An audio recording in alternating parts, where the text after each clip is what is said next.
Good morning, everybody. It is Friday, April 24th, and we are still in lockdown, and President Trump has been talking the last couple days about extending the lockdown at the federal level, and he scolded the Georgia governor for opening up a little too fast and a little too much.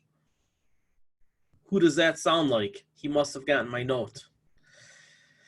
In any case, the coronavirus death toll in the United States is at about 50,000 as of today. And that is, according to the CDC, a significant undercounting of the deaths. Why is that? Because to be classified as a coronavirus death, based on these numbers that you're seeing, you have to actually have been tested. So many of the people who died in nursing homes or in their own home never were tested for coronavirus because they never went to the hospital. We don't know how many of those people there are yet. We'll find out eventually. I'm guessing that could be enough to raise this number by 50 to 100% after they inspect things after the fact. So we are, in fact, seeing a lot of deaths. And we're seeing so many deaths, as a matter of fact, that the United States is now 1/4 of all global deaths from coronavirus. And again, many nations are probably undercounting. Think about countries where their healthcare systems are lacking, and not only do people not go to the hospital, even if they do, they may not be getting tested. It appears in the United States that we finally got to 1% of people being tested. And I'll show you that chart in just a couple of seconds. So what I really want to focus on today is what will happen when the United States stock market and the rest of the stock markets in the world start to anticipate the second wave. So, man, they really want to sell me jewelry. Look at that. I've been looking for a fiance in waiting ring, not an engagement ring, and I don't like calling it a promise ring. It's a fiance in waiting ring. Thought some of you might like that. This autumn, the CDC is projecting that the second wave will hit. I actually think they're wrong about that. I think that'll be the third wave, because I think that the second wave is just getting underway, and I'll show you charts to support that in a minute. And again, I ask you, what does it tell you that the stock market has been hanging in there? What do you think is really going on beneath the stock market? Well, I'm going to show you charts for that too. Just keep in mind, we have a second and a third wave coming, and that will probably get, upwards of half the people in the country exposed to this. So I wish that we could beat this down, but we're truly not doing a very good job at it. There are people throughout the southern part of the country, and just really the rest of the country as well, that aren't staying home. And part of that is because they have to go to work. Part of that is because they don't take this seriously, and they buy into conspiracy theories, and they have their own ideological self-validation arguments that they make, and they end up getting infected. You've read some of the stories about people getting infected, people who said, well, I'm going to go to church because God will protect me, and they end up dead. A pastor who said something to that effect ended up dead. And you just go down the list, and it's really a shame that we can't get it through people's head that if we just spent 2 to 3 months hunkered down, it would all work out. It really would, because these curves would flatten for a couple of reasons. One, we wouldn't be letting it spread, and second, in general, these things die out of their own nature, and not always because of herd immunity. That's something that we're not sure about with this. So the smarter thing to do is to beat it down, right, to get it out of our systems, hopefully, rather than let it spread. And the whole herd immunity thing we've covered before, the United Kingdom just said it would take 8 or 9 waves to get herd immunity there. Again, think of how many people will die. So the fear here with coronavirus is that A, it doesn't leave our system at all, or B, that it stays in us for at least a while, or C, that we can be infected more than once.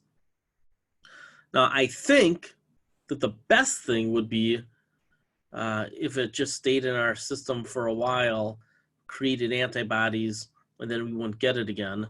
And then we get a vaccine that gave the rest of the population herd immunity. I hope that that's the case.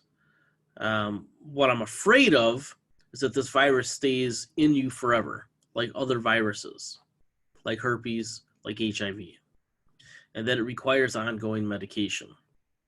That should be a good enough argument for people to try to avoid this like the plague. Why? Because it might be. So what we want to do is see these curves go flat. They're not yet. That's a shame. I fear that we're not going to be able to flatten these curves because we're stubborn and we're stupid and we're financially fragile. And the financial fragility is something that we really ought to think about by November. Because as I've mentioned before, and I'm a guy that makes 6 figures, I do all right. But I came from a blue collar family, on the greasy side of the tracks.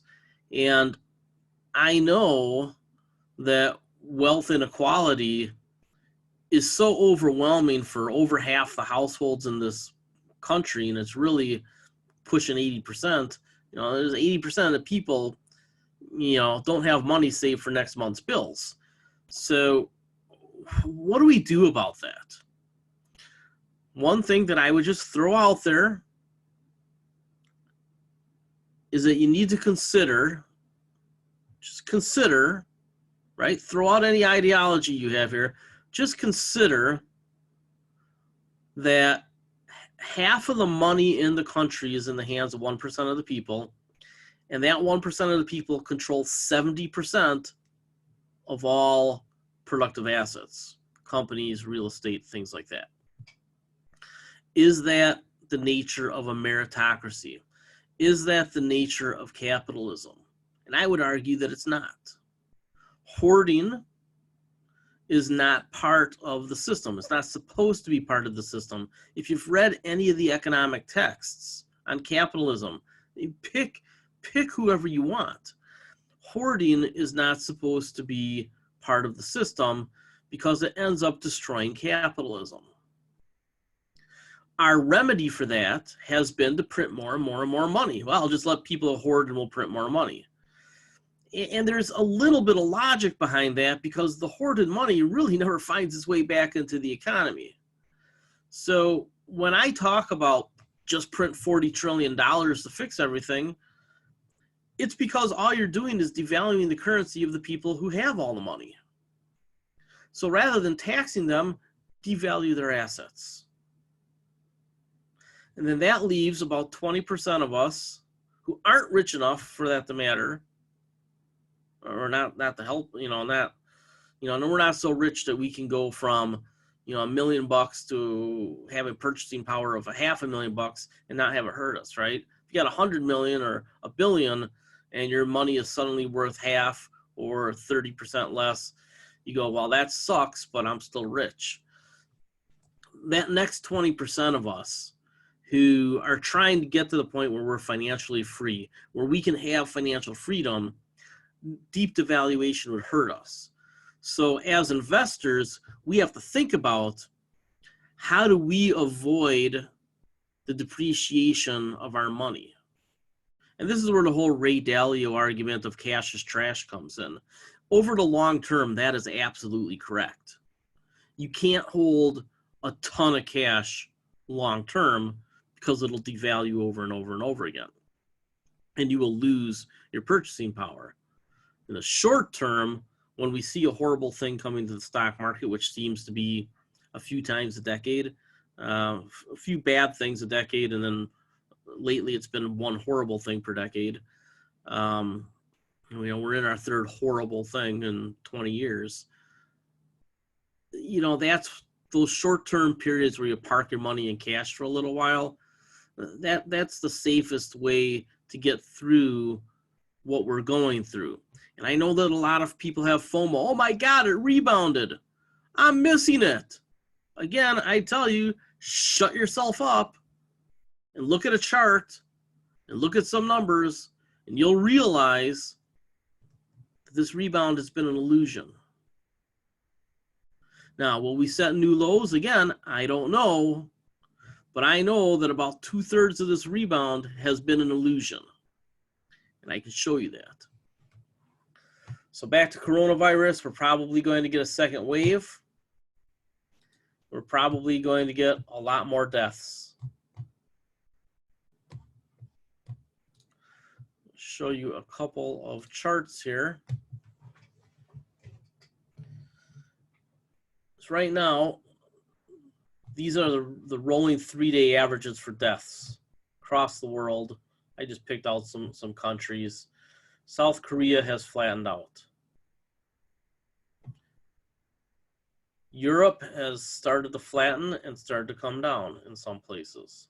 The United Kingdom, which did the whole let's skip social distancing and let's not take real strict measures, all of a sudden, right, they were one of the last ones to start going up, but then they took off.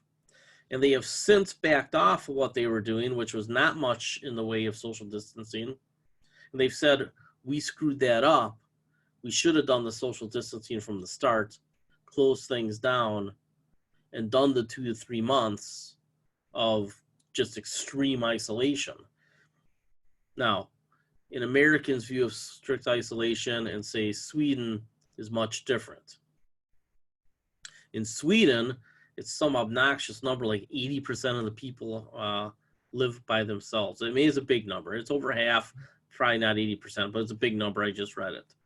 So they're in a society where it's normal to live on your own and to be semi-secluded. So when they don't take strict measures, people around the world go, oh, look, they're not doing strict measures. Well, I don't have it on this chart, but their curve started later and then shot up as well. It just took a little bit for the virus to start to spread. So most of these countries are saying, well, we should have done stricter things. Sweden's about to fall on the sword. United Kingdom already did. They said to get herd immunity would take 8 or 9 waves. Come on, who wants to live through that? We can beat this down if President Trump extends the shutdown for another month, I think, because a lot of natural things happen in that time frame. United States, remember I told you at Easter that we were going to start to see an uptick because of all the people that went to church? Then we had the protests. In Wisconsin, we had an uptick because Republicans wouldn't let us postpone our election. So they forced everybody in the city of Milwaukee, might have been the whole county, no, it was the city. So I had my own place. I'm in a suburb. In the city of Milwaukee, 500,000 people, and it ended up being a record turnout by 20% for a primary, all had to go to 5 polling places. We closed over 100 polling places, condensed it down into 5, and then we got a spike in coronavirus. So I would just like to say to Republicans in the state of Wisconsin Assembly, that's on you. You killed those people. In any case, this is where we're at, and I would suspect that it goes all the way back up here again.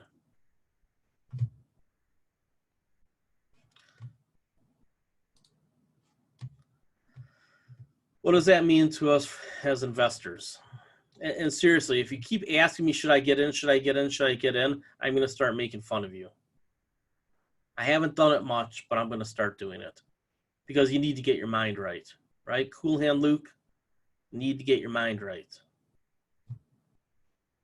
This is the plunge. Short interest got real high.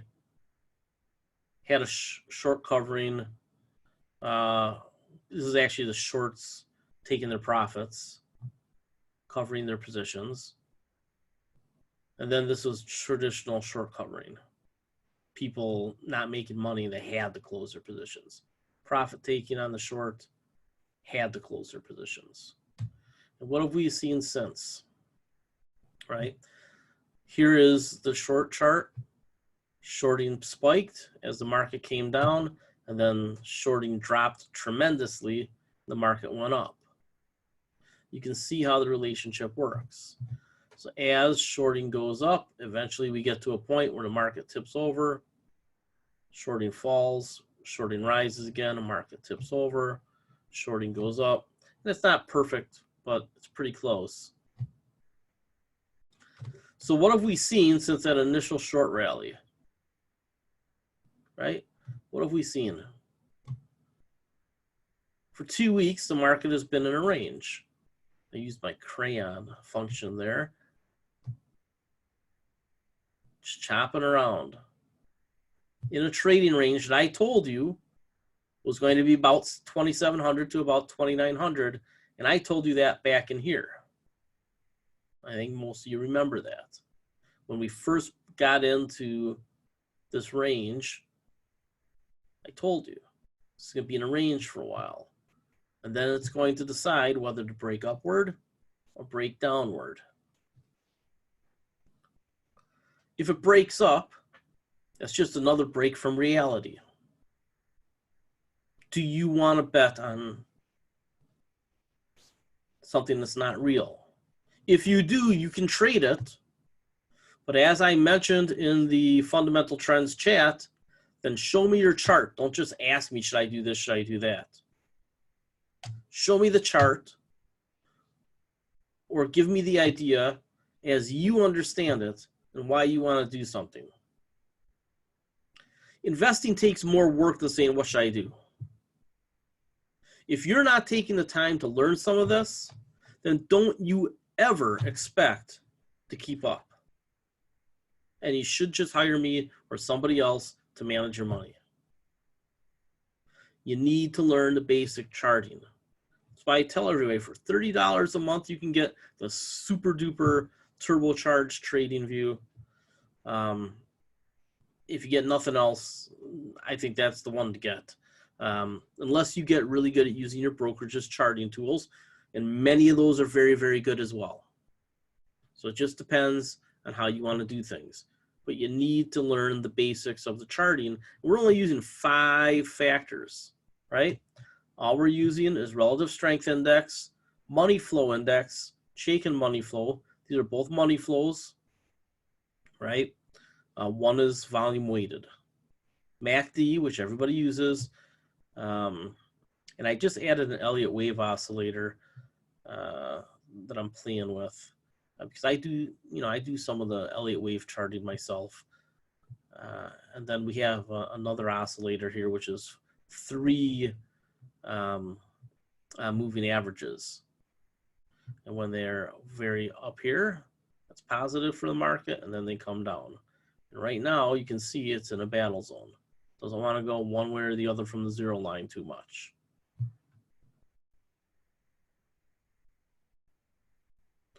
So I want you to think about what is your risk level.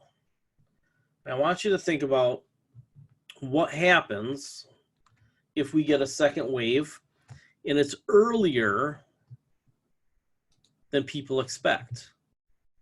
What do you think the market will do? And if you've been watching the different sorts of earnings reports coming in, you should see nobody's going to make any money this year. Earnings aren't going to go from where they were to down 20 or 30%. Earnings are going to fall by more than half. and we might see next to no earnings this year. Might even see a negative year. I don't think so, but it's going to approach, it's going to be much closer to zero than it is the previous high. You know, I do think we'll see a 50 to 75 or 80% drop in earnings this year. And what's most important about that is all the things that I've showed you in the past. Boy, they really want to sell me rings. Them too. Guess what I've been shopping for?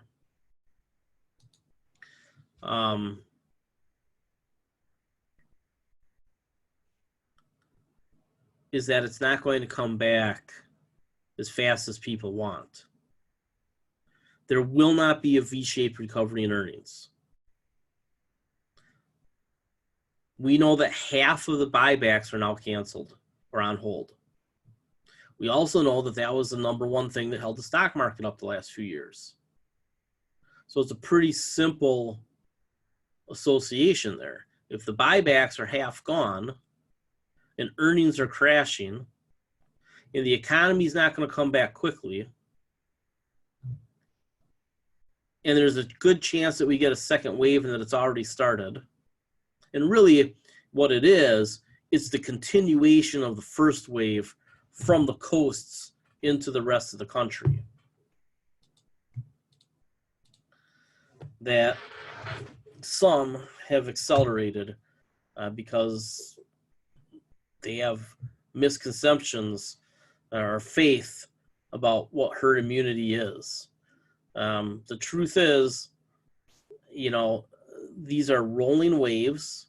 And while the 12-week idea that we talked about, that's probably longer because of multiple locations in New York, that 12-week wave that's probably longer because of different locations, right? It's many, many waves on top of each other. Is just getting started in a lot of places, 2, 3, 4 weeks in.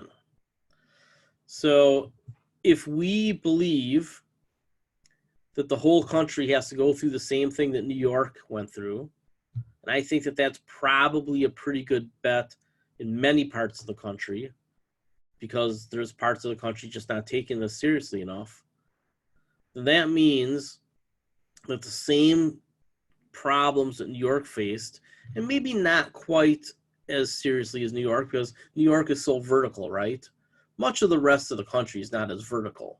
You're not right on top of each other. But we're still going to see more and more deaths until these curves bend flatter. And it just doesn't look like that's going to happen until June. I just think that that's the way the curves are working right now. And it's a shame. Again, it's a shame, but it's probably going to happen. So as investors, we have to figure out, okay, why did the stock market go up? We know that it's mainly a short squeeze, and now we're in a battle zone, right? Now we're in a battle zone.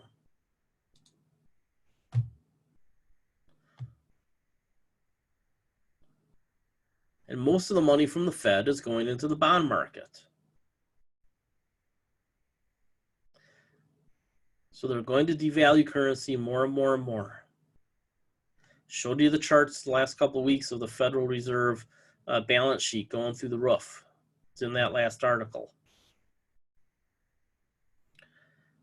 At some point, we have to fix the Fed balance sheet and the retirement system. And what news did you hear this week that should have echoed in your ears after you heard it? Mitch McConnell saying we should just let the states go bankrupt and then they can renegotiate their pensions. Right? Basically welch on their pensions. That's what he wants. How do you feel about that if you're a public employee or a retired public employee and they tell you, hey, you're only going to get 60% of what we promised you? Because that's about where most of them would fall, 50, 60, 70%.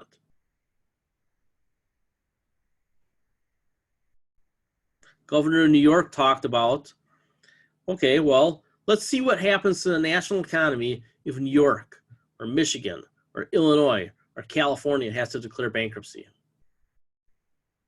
What do you think happens to the national economy if that happens? You wipe out tons of municipal bond debt holders. Think about that if you have a tax-free municipal bond fund. Services in those states come to a halt. They run on skeleton crews like Detroit did. Some of the things you hear, I hope you realize what bullshit they are. Now, none of this justifies the irresponsible behavior of the last 40 years by government, which we elected. However, thrusting us into a depression to clean the system, there's a better way. We've talked about it before. I'm going to start publishing this stuff on Medium because it seems to be the easiest way to get it out. I looked at Reddit, and Reddit's just a cesspool. But there are ways to fix the system. Smart people talk about it, but it's not pretty. It's not easy. It's not tied up in the nice little bows.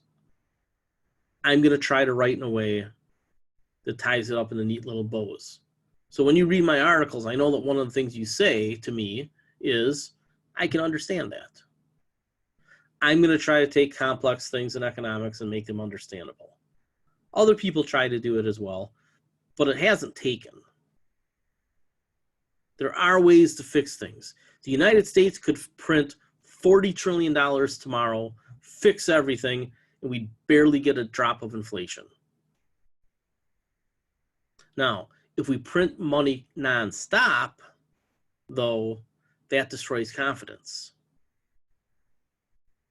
You have to print money fast, hard, and to fix a problem permanently. That's when it works. That's when helicopter money, which is different than modern monetary theory. Modern monetary theory is let's just do whatever we want with the budget and keep printing money until, the currency has pressure. Until people lose faith in the currency. That's modern monetary theory in a nutshell. How about we not destroy the confidence in the dollar? How about we keep it the reserve currency of the planet because it is the free ride of the planet. The dollar has been your best friend your entire life because you can buy more stuff with a dollar than anybody can buy with anything else. Because we get a discount on everything that we import. And even though certain currencies and trading markets are priced higher, ask yourself if you've taken international vacations, how often has that dollar been not your friend? When you go somewhere, even in Europe, they're very happy to take your dollars. Ask why. So if we destroy the dollar through modern monetary theory, that's going to hurt your kids and your grandkids. More than it hurts you, but it'll hurt you too. Helicopter money, on the other hand, is a huge drop of money all at once, just printed. We haven't printed money yet. Remember, we explained this. We've borrowed a ton of money, haven't really printed it yet. But we're in the precursor stage because that Federal Reserve balance sheet's never getting paid off. So where do we go with our investment dollars? Somebody mentioned in the chat gold. You may be right. But I want to talk about oil first. So there's talk about bailing out the oil companies, but there's been some interesting words put into the conversation, such as investment grade. As I showed you last week and the week before, there's not many investment grade oil companies left. It's pretty much Chevron. That's about it. So when they talk about paying the oil companies not to produce, I have a better solution. Let them all go bankrupt. That would take them offline for 30, 60, 90, maybe 120 days. Perfect. Get rid of the oil glut. And it washes out all that crappy, skimming, dishonest, dysfunctional, illiterate management that the shale companies have had. Trying very hard not to swear here. Those greedy pukes, right? A couple of letters are the same. At the shale companies have stolen shareholder money and bank money. They don't deserve a bailout. They deserve to be wiped out in bankruptcy and let the bondholders and the private equity companies come in, take the companies over, wipe out the ineffective management, which is 80-90% of them, put in shareholder-friendly boards, and at that point, they might become investable again. There'll be new IPOs, the bondholders will start selling their stock because they don't like stock, things like that. Private equity will unload down the road when the prices go up. So if there is a major recapitalization of the oil companies, you have to buy early. You can't buy them late. Because once they go up 30, 40, 50%, that might be about it. As soon as private equity starts talking about cashing out, head for the hills. Because they're just selling it to the suckers. As I mentioned last week, if you want to buy first-tier bond debt in some of the Permian plays, I understand that. But any company that's heavy in Colorado, I wouldn't want. Any company that's heavy in the Bakken, there's a couple of run-out plays there, I guess. I mean, I don't really want Continental Resources. Harold Hamm is going to end up buying it back in bankruptcy, I think. And I don't really want companies in Oklahoma because when tougher environmental restrictions come next year or in 5 years, whatever it's going to be, then those earthquakes matter at some point. And even in the Permian, there's going to be more expenses because of the methane release. Next year, you're going to see major, again, as if Biden wins, major environmental standards upgrades. They put out enough methane in the Permian Basin to fuel, it's some obnoxious number, hundreds of thousands of homes. They just captured that, right? So if anything needs a cleansing, it's the oil companies. It's the oil market. Let the shale companies go bankrupt. If you own shale stocks still, run for the goddamn hills or just understand you're praying for a bailout. And even if there's a bailout that comes, I think it just creates zombie companies. Because we know that demand for oil is just about at peak right now. And in around 2030, it's going to start falling off a cliff. And people always tell me, yeah, petrochemicals and air traffic. Yeah, make that argument to me no.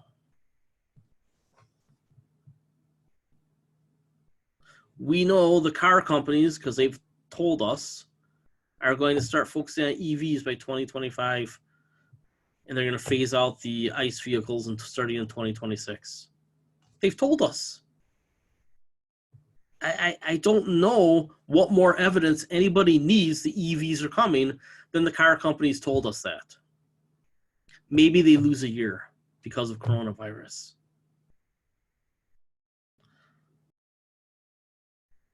We're only going to get back to the level of oil we used last year for a few years and go past it by a couple of million barrels a day at max.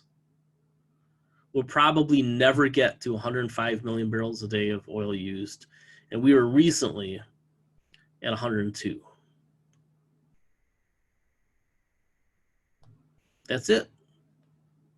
We are in about the fourth or fifth inning of the end of the oil age. And it all happened in 5 years. Now, the last half of the ball game is going to take 2 decades. But that doesn't mean that there's a whole lot of profits to be made there. Why? Because if you're the Middle East, why on earth would you ever let us off the mat with our more expensive oil? Why would you ever give up market share, right? And the Middle East doesn't even rely on the United States anymore for exports. They rely on China and everybody else. Why would the Middle East ever let us off the mat when we produce oil at $50 a barrel and they produce it at 10 or 20? If you had a competitor where the widget they made cost $50 and you made the same widget for 20, would you help them stay in business? No, you would take the price of your widget to $49 and make all that money. Let them slowly bleed. Because you don't really care about them. You just want to maximize your profit.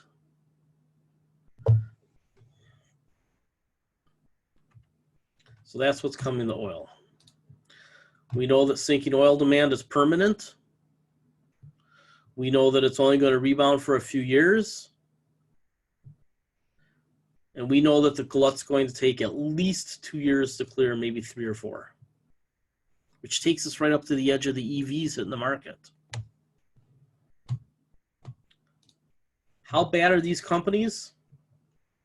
I covered way back in March 9th, seems like an eon ago, I covered their hedging. So Devon Energy had 40% of their oil production hedged at 53. The rest of their oil, they're getting like $10 a barrel for right now. Right? 10, 15 bucks a barrel. You know, the spot price is a little different for securities than it is what they're actually getting. They're getting about 15 bucks a barrel right now. Their break even is 46.50.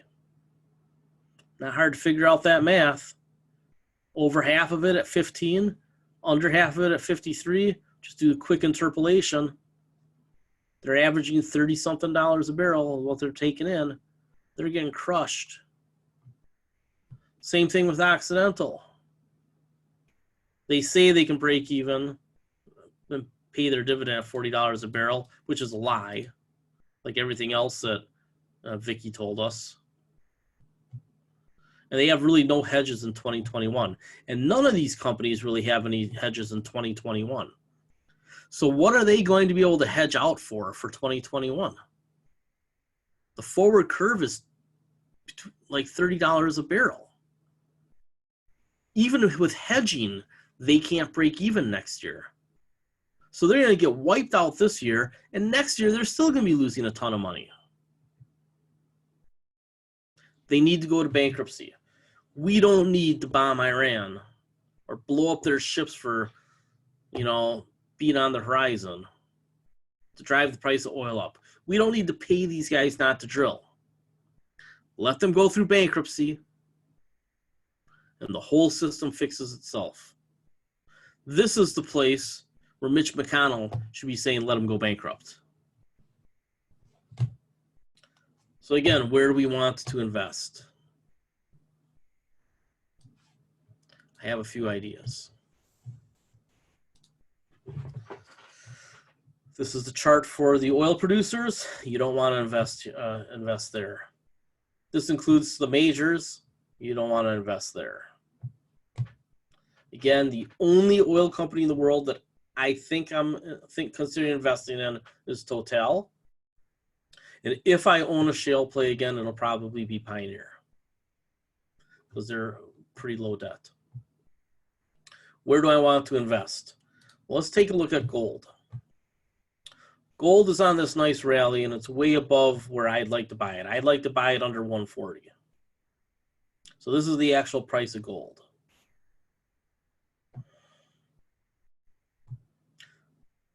But let's suppose it stays range bound here for a while.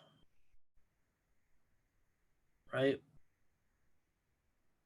Say there's a range. This range here moves up here. So let's say it chops around in here for a long time. And I do actually think it's going to 3,000, but that might take several years until the next batch of helicopter money next year. So let's think in our heads, okay, this might double in the next several years. But the gold miners, chopping around, just started to break out. Think about these gold miners. Think about how much money they make, right? They break even at about this level. Everything above this green dotted line for price of gold is profits for the gold miners. They're making over $500 an ounce producing right now. 600, 700, 800. Talk about the leverage you get on your money when you own the miner versus the gold. And again, I think you should split your investment up. I'm going to go 2 or 3 to 1 the miners versus the actual physical. You can do it however you want. You go 50-50. It's a reasonable thing to do. But these gold miners, think about their profitability as the price of gold goes up. All that money goes to earnings, which is going to go to share buybacks because that helps the executives, and then it's going to go to dividends because that sucks in investors. Newmont, Barrick, and GDX, and a couple other of the specific miners are great investments on any pullback. Will this come back to 20-something? There'd have to be a short, right? A margin call. Again, this happened because of margin calls. We can overlay that actually with the other chart where I showed you how the shorts were working, right? So this is the same event, same day, same days. I don't know that we'll get it back at 20. And I suspect I have to move the red line up to where the yellow line is and the yellow line up. That's what I suspect. I'm not doing it yet, so I'm a scaredy cat. I think conceivably about here, see where this all kind of lines up? Somewhere from 27 to 25. If you don't have a position in GDX, I think that's where you nibble. You take great big gulps down in here. I just don't think I'm going to see 17 again. I bought it that morning, that Monday morning when this happened, and I have a hard time believing we see 17 again. I don't even think we're going to see 20 again, but we might, like I said, if there's margin calls. But here's something pretty sexy. Silver. Look at silver. Just beat the snot. And it rallied, and now it fell again. So it's down a little bit. We are just about where we want to start buying silver. And here's a good argument for it. Half of silver has an industrial use. So as the economy starts to rebound next year sometime, like a more serious coming out of it hard sort of thing next year, I think by the second half of next year, hopefully, silver is going to take off. I don't know where in this range it gets to. You know, could it get down to 12 again? Maybe. Could. But I think that I'm inclined to sell $14 puts a month or 2 out, or 3, collect that time value so that I have a net cost if it gets put to me in the 12s or 13-ish. Now, why would I set the put price at 14 or even 15? It's because I want this put to me. I just want the time value premium discount, right? So if I'm going to get $1 for holding a put for 3 months and I price it at 15 or 14, again, I haven't looked at the prices today. We're just trying to get a net cost in that 13 range. So I think that selling cash secured puts on SLV is a pretty intriguing thing. And this afternoon, if you're with fundamental trends, I'm going to be looking at doing that near the end of the day if everything sells off, right? So people have asked me about production in the mines. Yes, production in these mines has dropped about 20%. They extended their maintenance recently, and they expect to run at 20% normal capacity for a while. But they're still profitable, and the price of gold is up. So it's not really going to hit their earnings too much. And ultimately, as these metals rebound, the miners, which there's plenty of the miners in the gold miners trust, also do silver, right? I think that is something to keep in mind. I think I'm going to sell puts on SLV. And if this pulls back, GDX pulls back to 25 to 27, because I own GDX already and have covered calls on it, I'll probably sell cash secured puts that are way in the money and just collect as much time value premium as I can. Right now, volatility is so high that if you're sitting around even for the year, you should be looking at selling longer dated calls and puts than you normally would. Instead of 1, 2, 3 months, start at 3 months and go 3, 4, 5, 6, 7, 8, 9, 10 months, or out to January, whatever that is, 7 months. Because all that time value is huge. If you roll cash secured puts against your entire portfolio, against the ETFs that we've talked about in the last several weeks, you can make about a 20 to 30% gain for the rest of the year. And the downside is you have to buy everything at today's price into the future, which we know will eventually get better, but with the discount of those premiums. So you're giving yourself multiple ways to win. Make 20% give or take in premiums, or, and I'm telling you, you can do this. I've looked at those recently. Or, so what? You get stuff put to you at today's price minus the 20% in premiums. I can deal with that. 15, 20% lower from here is kind of where we're thinking the bottom is anyway, give or take, unless we have the super crisis scenario. So I think there's a lot of upside. And between precious metals and technology, I honestly believe that we can make 50 to 100% on our money in the next 2-3 years. Pretty easily. Even with another wave coming and the market's going to have a reaction to that. So don't be too eager to do things. Let the prices come to you, and you're going to get pretty good entries. Silver is the one that I think you should look at right this second. And say, okay, if I could get silver for a net price between the green line and the red line, what put should I write? Right? Let's even take a look at one.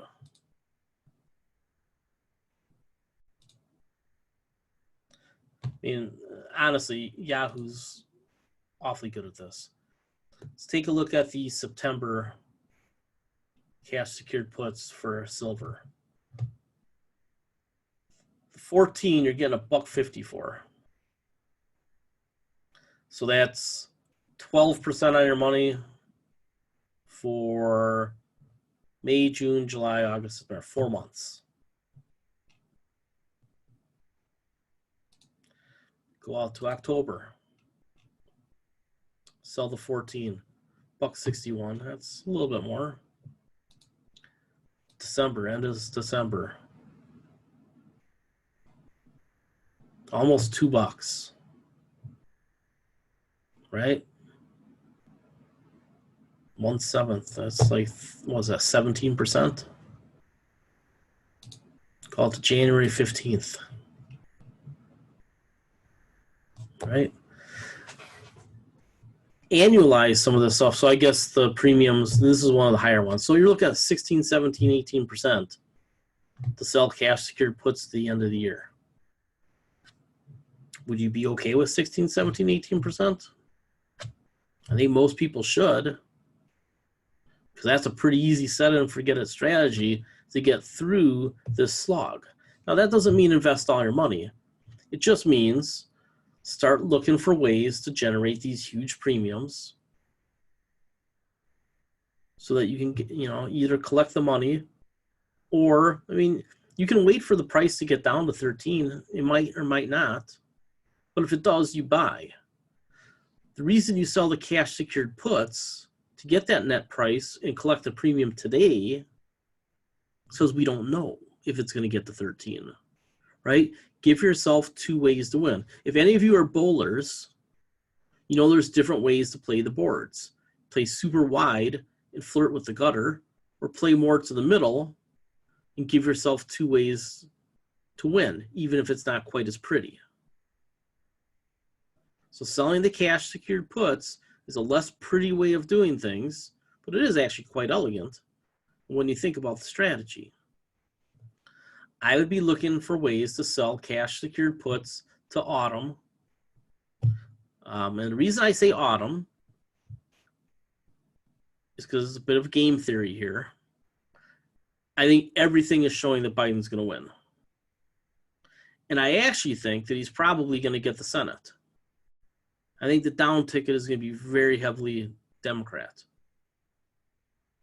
If I'm right about that, if all the things that I read are right about that, and I'm not looking at CNN for this.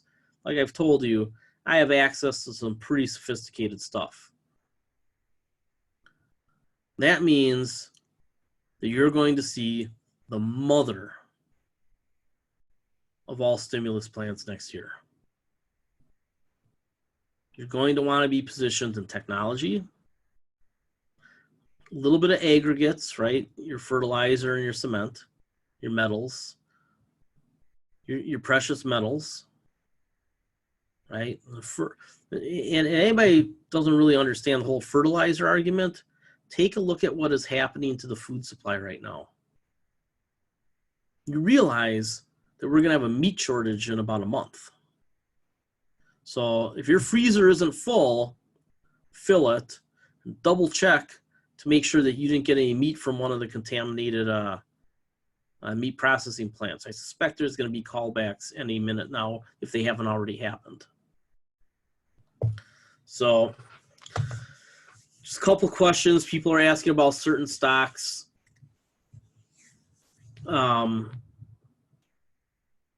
Somebody asked about Whiting Petroleum. Is management still in charge? I don't know, but the bondholders who become the new shareholders and private equity are going to get to decide that. Usually management does not survive a bankruptcy. Very rare. People asking about Invesco. They cut their dividend by half and they got the crap beat out of them yesterday, and they rebounded a little bit earlier today. I don't know if that kept up. The theory with Invesco is that ETFs are going to keep coming. They have great ETFs, and they have all that money under management, which actually went up, but they have huge overhead for this type of company. The overhead is a bunch of mediocre fund managers. They're going to fire all these guys, and they all make $200,000, $300,000, $400,000 a year. They're going to fire them all. I don't know when it's going to happen. It should happen third or fourth quarter. If it doesn't, that tells me that the management is inept, and then I go away. But this company's not going out of business. They're probably as low as they go. We can pull up a pretty chart.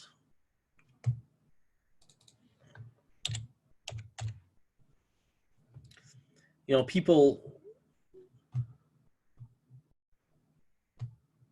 take a look at this. See, wow. When did I do this? That's pretty accurate. All right, well, the hope was that it was turning around, because a lot of times it's 1, 2, 3. So after it did, I think it did this like 2 nights ago. It was already too late. This is pretty much it. This is done. It's going to chop around. It's going to start to go up. They don't have any bankruptcy risk. Like I said, they can fire so many people without affecting the company. They just have too much headcount from the acquisitions. So they can wipe out half of their staff. They really can, like overnight. That fast, they can do it. and I would expect that they will. So I like Invesco down here. Still getting about a 7% dividend. So this is a company that I think is in the whole washed out phase. Now it's chopping along, and I think you probably see good things coming from them.